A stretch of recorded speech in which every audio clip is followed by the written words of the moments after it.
Welcome to God's Way. My name is Lisa. And I'm Sean. And today we're talking about submission. We discussed submission last week, being submissive to your husband. Today we want to go into how to be submissive. And the first thing I think women need to ask themselves is a general question, and that is, are you happy?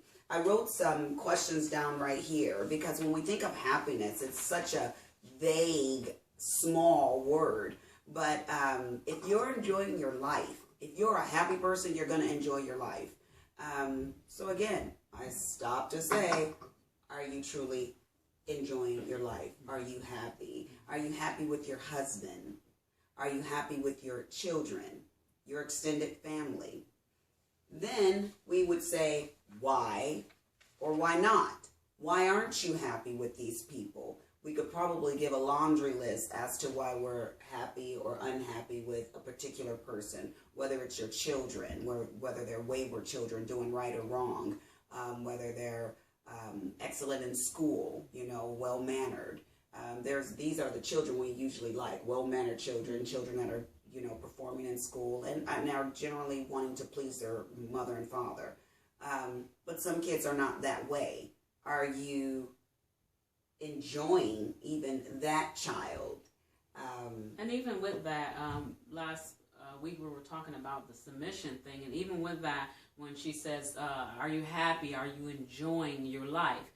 When you tie that all into submission, when you are submitted into God and unto the things of God, you have more passion, more happiness. Yes. You have more peace. We always think of submission as something that's, kind of slavery or a burden or heavy, but it's not. It actually opens your heart to things that the Lord can start speaking into your heart, right. And you find more happiness in following God's way. Here we're going to go to 1 Peter. It was chapter 3, verse 10. That's 1 Peter chapter 3, verse 10. We're old, so we gotta use our readers. We have readers. That's the way it goes. It says here, for he that will love life and see good days, let him refrain his tongue from evil and his lips that they speak no guile. It means no poison words, nothing coming out of your mouth that shouldn't be said. Let him eschew, that means pull away from evil and do good. Let him seek peace and ensue it. When I see that, and we're talking about the home, and we say, let him seek peace. Sometimes when we're in our home, you can always tell when an argument's going to start. You can always tell when an atmosphere changes. And when that starts to happen, a woman of God needs to have her Holy Spirit tap and say, hello, something in the atmosphere changed. Mm-hmm. Something changed and you need to be on your guard.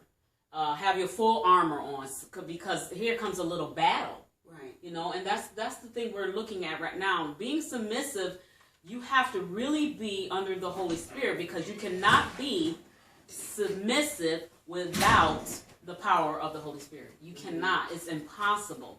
Because that thing is an agape love. You know what I'm saying? And so here when it's talking about reframing the tongue, that is very hard to do when you're in the midst of the storm, or you're in the midst of the argument.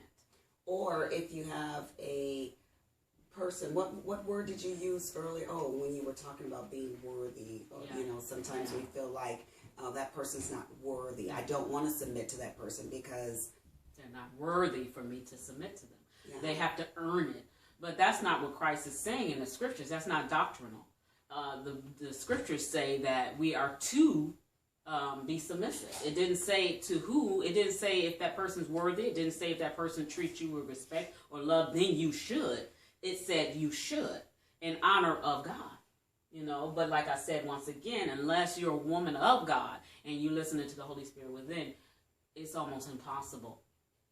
And if you think about it, we walk in our flesh, so when my husband says something and I totally become angry or frustrated, it's easy for me to snap back or to say something because I'm walking in my flesh. We're not walking in the spirit 100%